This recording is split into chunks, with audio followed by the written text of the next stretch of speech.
బహుశ్రమల వలన వారు పరీక్షింపబడి వారు ఆనందించారట, సంతోషించారట.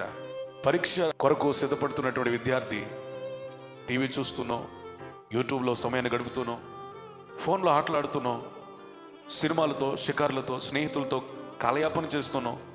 సంతోషించవచ్చు. అది నిజమైన సంతోషమా? కాదు.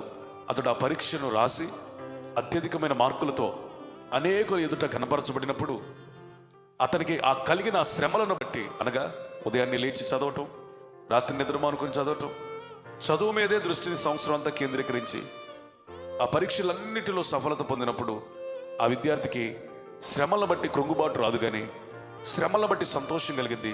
ఎందుకంటే ఆ శ్రమలలో అతడు పరీక్షించబడి ఓడిపోలేదు, గెలిచాడు. కాబట్టి దేవుని బిడ్డవైన నీవు శ్రమలు కలుగుతున్నప్పుడు నిశ్చయంగా గెలుస్తావు. నిన్ను గెలిపించే దేవుడు ఉన్నాడు.